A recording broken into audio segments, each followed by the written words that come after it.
한국산 진단키트를 요청한 국가는 현재 128개국으로 유엔 회원 가입국 193개국 중에 무려 66% 이상입니다. 아시다시피 현재 진단키트를 생산 및 지원할 수 있는 대표적인 국가는 한국과 중국입니다. 하지만 중국의 진단키트는 이미 70%에 육박하는 분량으로 각국에서 퇴출을 당하고 있는 상황입니다. 11일 외교부에 따르면 쿠웨이트 내 한국 교민 225명을 태운 특별전세기가 이날 오전 인천국제공항에 도착한다.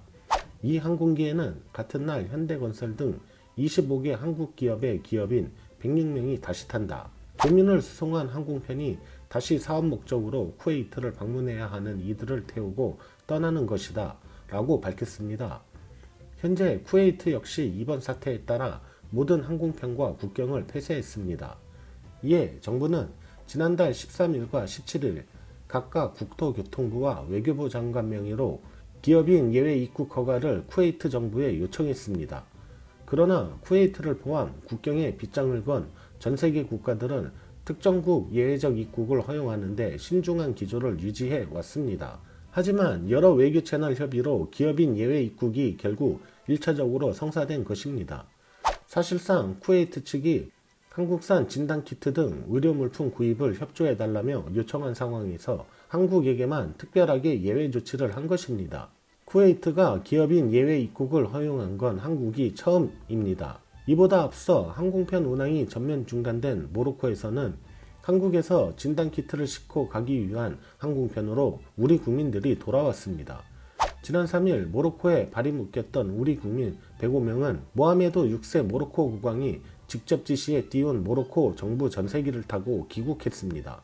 모로코 정부는 당초 한국산 의료물품 운송을 위해 화물기 투입을 검토했다가 우리 정부가 귀국 지원을 요청하자 여객기와 화물기를 모두 보냈고 우리 국민이 탔던 여객기와 따로 보낸 화물기 2편 모두로 의료품을 수송했습니다. 모로코 국왕이 자국 전세기로 외국 교민 귀국을 지시한 사례는 처음이라 이 또한 이례적이라는 평가가 뒤따랐습니다.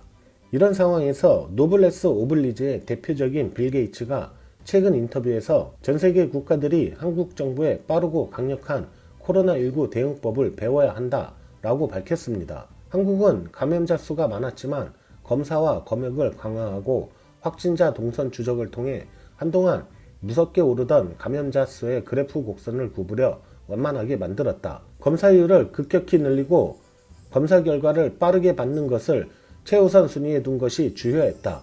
또 빠른 테스트, 철저한 격리가 없다면 중국 우한에서처럼 강제적 봉쇄라는 고통스러운 방법밖에 남지 않았을 것이라고 했습니다. 그는 미국에선 한국에 비해 전염병이 더 널리 퍼졌다며 우리에게 가장 안 좋은 상황은 코로나19 검사 결과를 얻는데 24시간 이상이 걸리기 때문에 감염력이 높은 가장 중요한 기간을 놓쳐 극단적인 조치를 취하게 된다는 것이라고 꼬집었습니다. 그는 꼭 검사 숫자에만 집중할 필요는 없다며 검사 숫자는 사람들만 혼란스럽게 하고 정말 중요한 것은 결과의 속도인데 한국은 24시간 안에 검사 결과를 내놓는다라고 강조했습니다. 빌 게이츠는 9일 문재인 대통령과의 전화통화에서 대통령을 직접 만나서 코로나 극복을 위한 노력에 감사드리고 싶었다며 한국이 코로나19를 잘 관리해서 세계의 모범이 되고 있다. 대통령께서 지도력을 보여주셨다며 저 역시 한국의 대응을 보고 배울 것이다 라고 덧붙였습니다. 빌 게이츠는 치료제는 백신보다 빨리 개발할 수 있을 것으로 기대되고 사망자를 감소시킬 수 있고 의료진의 과부하를 막을 수 있다며 한국과 협력해서 백신뿐만 아니라 치료제 개발을 가속화하길 기대한다고 밝혔습니다.